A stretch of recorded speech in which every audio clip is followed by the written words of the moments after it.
A very good morning to all of you. Today, the topic that we are going to study is energy or power resources of Rajasthan, and in this, we'll study the various power resources that are found and being used in Rajasthan to produce energy.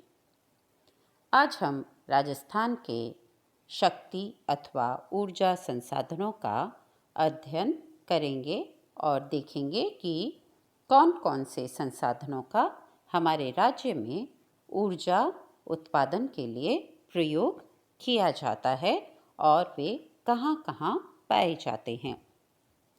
जैसा कि आप सभी जानते हैं कि ऊर्जा हमारे दैनिक जीवन का आधार है। भोजन पकाने से लेकर के विभिन्न प्रकार के उपकरणों, यातायात के साधनों और उद्योगों में ऊर्जा की आवश्यकता पड़ती है। ऊर्जा के उत्पादन के स्रोतों को दो प्रमुख प्रकारों में विभाजित किया जाता है।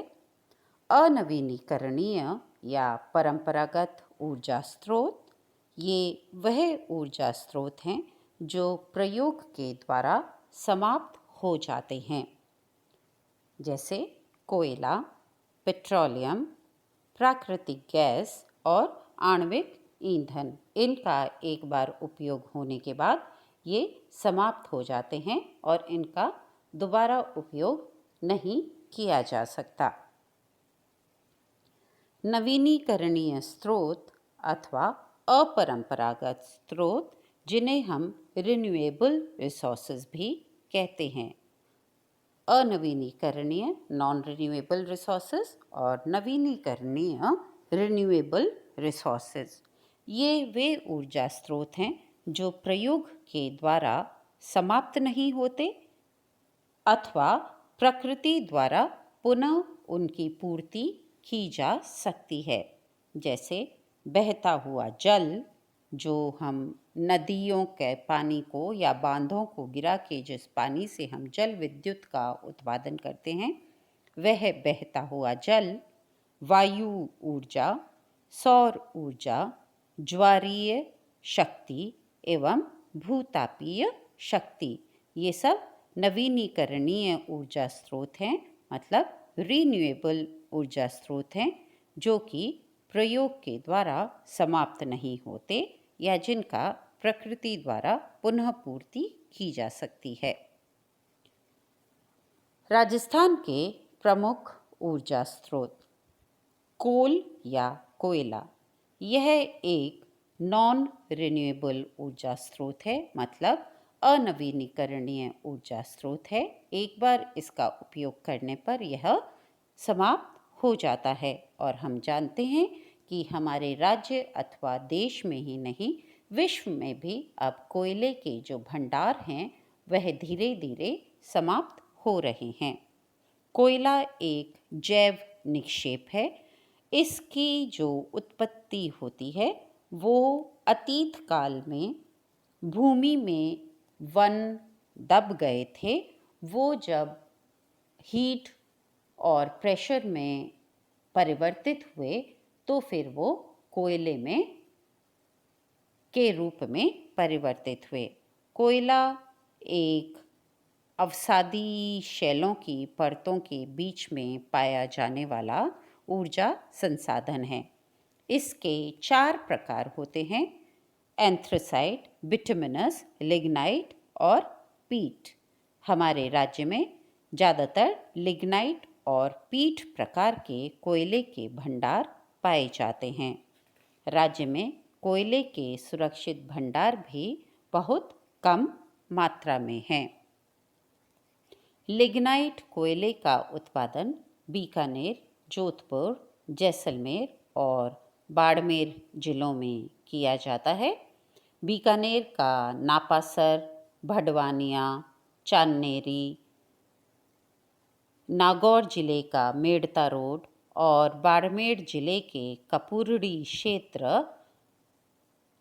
राज्य के प्रमुख कोयला उत्पादन केंद्र हैं।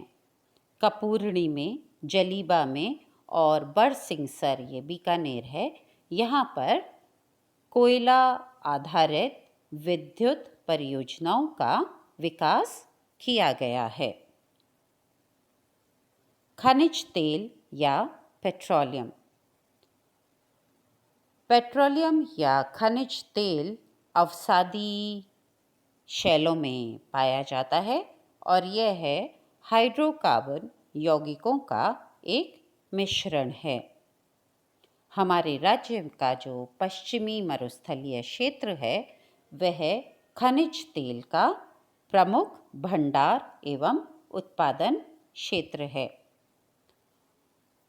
जैसलमेर का रामगढ़ क्षेत्र, मनिहारी टिब्बा क्षेत्र और घोटारू क्षेत्र प्रमुख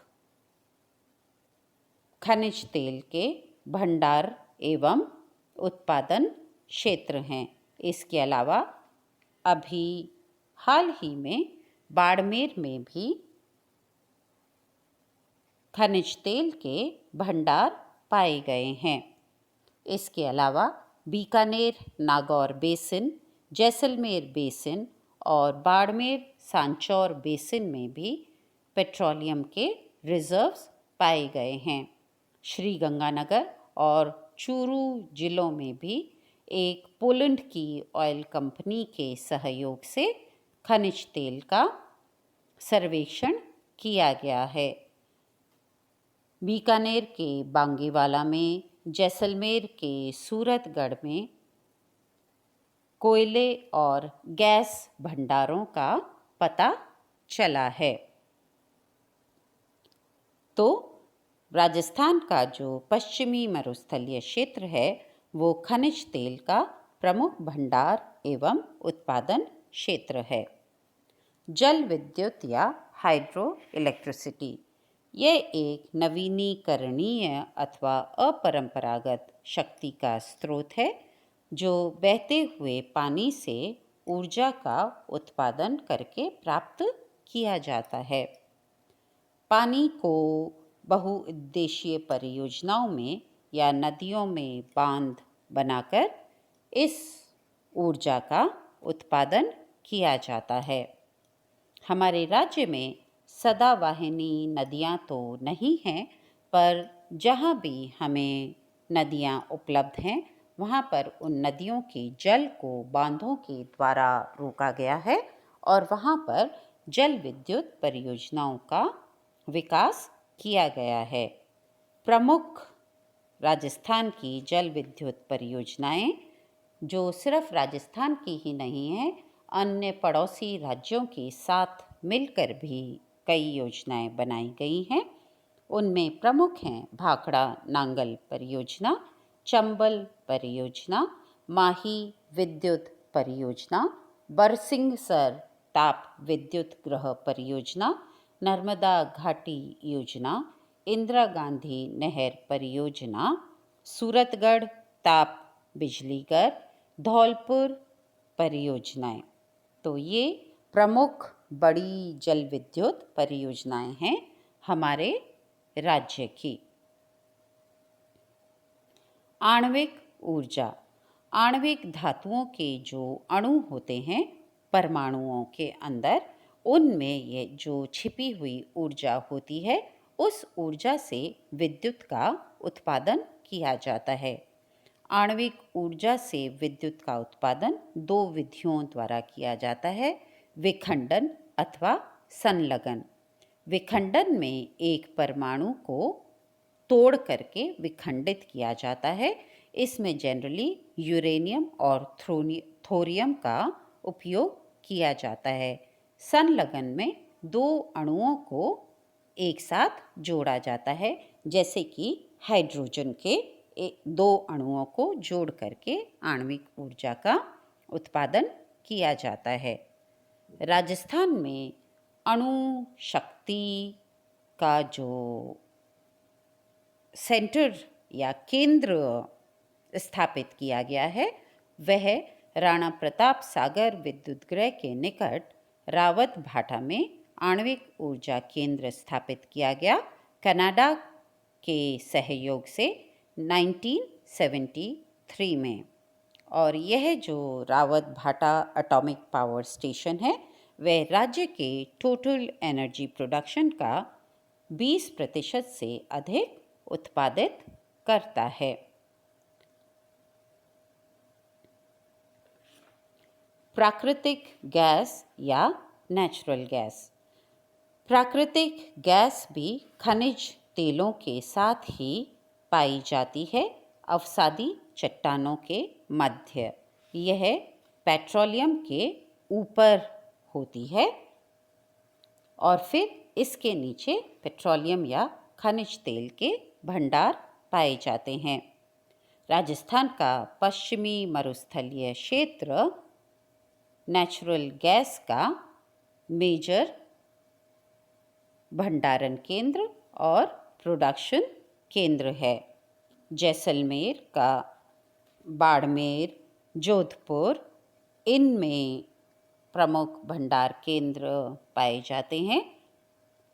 सूरतगढ़ के पास बीकानेर बेसिन में और सवाई माधोपुर के निकट चूरू में, श्री गंगानगर में गैस आधारित बिजली घरों की स्थापना की गई है। ये सभी जो गैस आधारित बिजली घर हैं यह इन क्षेत्रों में पाई जाने वाली गैस पर आधारित हैं और इनको नेशनल थर्मल पावर कॉरपोरेशन द्वारा विकसित किया गया है। जो मेजर गैस टर्बाइन्स हैं वो सवाई माधोपुर के निकट है और सूरतगढ़ के निकट है और रामगढ़ में स्थित हैं। वायु ऊर्जा या विंड एनर्जी। राजस्थान का जो क्लाइमेट या जलवायु है वह वायु ऊर्जा के प्रोडक्शन के लिए बहुत अनुकूल है। राज्य में ग्रीष्म काल में एवं मॉनसून काल में वायु की गति अप्रॉक्सीमेटली 20 किलोमीटर से 40 किलोमीटर प्रति घंटा के करीब रहती है, जो कि वायु से ऊर्जा या पवन से ऊर्जा उत्पन्न करने के लिए बहुत अनुकूल है। इस तरह पूरे वर्ष हमारे यहाँ वायु से ऊर्जा उत्पन्न करना संभव है। जैसलमेर, जोधपुर और फलौदी क्षेत्र में पवन ऊर्जा परियोजनाओं की स्थापना की गई है। सौर ऊर्जा या सोलर एनर्जी। हमारा राज्य एक शुष्क एवं अर्धशुष्क जलवायु वाला क्षेत्र है जो कि कर्क रेखा के समीप स्थित है और इसलिए यहाँ पर सूर्य की रोशनी वर्ष में 300 दिन तक सीधी पड़ती है और ये 300 दिन अप्रॉक्सीमेटली बादल रहित भी रहते हैं। तो राज्य की जो जलवायु है वो सौर ऊर्जा उत्पादन के अनुकूल है। सौर ऊर्जा एक नवीनीकरणीय अपरंपरागत ऊर्जा का स्रोत है, मतलब ये एक रिन्यूएबल एनर्जी रिसोर्स है। आप सभी ने देखा होगा कि सौर ऊर्जा का जो प्रयोग है वो हम घरों से लेकर के उद्योगों तक करते हैं। सौर ऊर्जा का प्रयोग स्ट्रीट लाइट्स के लिए यूज़ किया जाता है। सौर ऊर्जा कुकर्स के लिए उपयोग किया जाता है। गर्म पानी के संयंत्रों के लिए आपने देखा होगा हॉस्पिटल्स में गर्म पानी के संयंत्र, होटल्स में गर्म पानी के संयंत्र, और अब तो जब हम रोड्स पे चलते हैं तो सारे जो पेट्रोल के जो फिलिंग स्टेशंस हैं, उन सभी में सौर ऊर्जा बैटरीज रहती हैं। उसके अलावा ग्रामीण क्षेत्रों में भी पंप हाउसेस के लिए सोलर बैटरीज का उपयोग किया जाता है। मथानिया सौर ऊर्जा केंद्र हमारे राज्य की प्रथम सौर ऊर्जा परियोजना थी और सौर ऊर्जा संयंत्र था, पर वर्तमान समय में सौर ऊर्जा का उद्योगों एवं घरों में व्यापक उपयोग हो रहा है। बायोगैस। बायोगैस एक गैर परंपरागत ऊर्जा स्रोत है, मतलब ये एक नया ऊर्जा स्रोत है और इसका विकास हमारे राज्य में 1980 की राष्ट्रीय बायोगैस विकास योजना के बाद आरंभ हुआ और छठी पंचवर्षीय योजना में बायोगैस के विकास पर विशेष ध्यान दिया गया। ग्रामीण क्षेत्रों में बायोगैस संयंत्रों की स्थापना की गई, जिससे कि स्थानीय रूप से उनकी ऊर्जा की जो आवश्यकता है उसकी पूर्ति की जा सके। और अब तो बायोगैस संयंत्रों का व्यापक स्तर पर प्रयोग किया जा रहा है। तो अभी आपने देखा कि हमारे राज्य में ऊर्जा अथवा शक्ति के प्रमुख कौन कौन से संसाधन हैं और उनका कैसे उपयोग किया जा रहा है। So today we studied the major power or energy resources of Rajasthan, their reserves and their production. Thank you.